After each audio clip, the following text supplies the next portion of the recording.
இல்லை வயலோரம் சரி போய் பார்க்கலான்னு போனாங்க. பார்த்தா எல்லா பூக்கள்லையுமே வண்டு. என்னடா அந்த வண்டு, சரி பூக்களில் என்ன தான் பண்ணுதுன்னு பார்த்தா இந்த வண்டோட பேர் வந்து பிளிஸ்டர் பிட். இதுக்கு இன்னொரு பேர் இருக்குது, கொப்புள வண்டுன்னு சொல்லுவாங்க. வீட்டில் என்ன பண்ணோம்னா எந்த கவலையும் இருக்காதுங்க. பூ பூத்துன்னா போதும், அப்படியே கூட்டம் கூட்டமாக கிளம்பி வந்துருவாப்புல. ஜாலியாக ஹாப்பியாக பூக்களில் இருக்க அள்ளி இதழ், சூலகம், அதுக்கப்புறம் வந்து மகரந்த தூள், சூலகப்பை இந்த மாதிரி சாப்பிட்டுக்கிட்டே வருவாப்புல.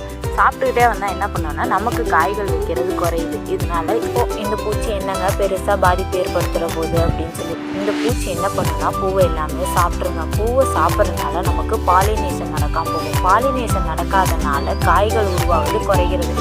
காய்கள் உருவாவது குறைகிறனால நமக்கு ரீதியாக இந்த பூச்சி வந்து நமக்கு பாதிப்பை ஏற்படுத்துதுங்க.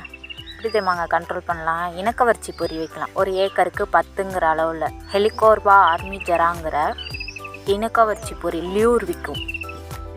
பாலிஹெட்ரோசிஸ் வைரஸ் என்கிற என்பிவி ஸ்ப்ரே பண்ணலாம். இதோட புழுக்களுக்கு இது ஸ்ப்ரே பண்ணும்போது இறந்துடும். 1 லிட்டருக்கு 2 mlங்கிற முறையில் வந்து இந்த என்பிவியை கலந்து நம்ம ஸ்ப்ரே பண்ணும்போது இதோட புழுக்கள் எல்லாமே இறந்துடும்.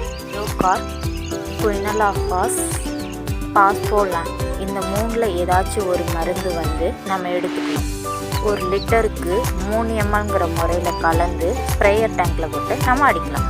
நம்ம இந்த பூச்சி இவ்வளோலாம் கஷ்டப்பட வேணாங்க. இந்த பூச்சி வந்து பறவைகளுக்கு வந்து ரொம்ப பிடிக்கும். பறவைகள் உட்கார்ற மாதிரி இடம் செட் பண்ணி வச்சிட்டோன்னு வச்சுங்களேன், அந்த பறவைகளே உட்காந்து சாப்பிட்டு போயிடுங்க. இது வந்து டிஃப்ரெண்ட் டைப்பில் இருக்குது. ஒன்று வந்து கருப்பும் சிவப்பும் கலந்துருக்கு, கருப்பும் ஆரஞ்சும் கலந்துருக்கு, கருப்பும் மஞ்சள் கலரும் கலந்துருக்கு, கருப்பும் பச்சை கலரும் கலந்துருக்கு, ஃபுல்லாக கருப்பு கலர்லேயும் இந்த பூச்சி இருக்குது. டிஃப்ரெண்ட் டைப்பில் வந்து இந்த பிளிஸ்டர் பிட்டியில் வந்து நிறைய இருக்குங்க. இவங்களுக்கு என்ன வேலைன்னா பூவை மட்டுமே சாப்பிட்றதா வேலையை வச்சுருப்பாங்க. பூ மட்டும்தான் சாப்பிடுவாப்புல.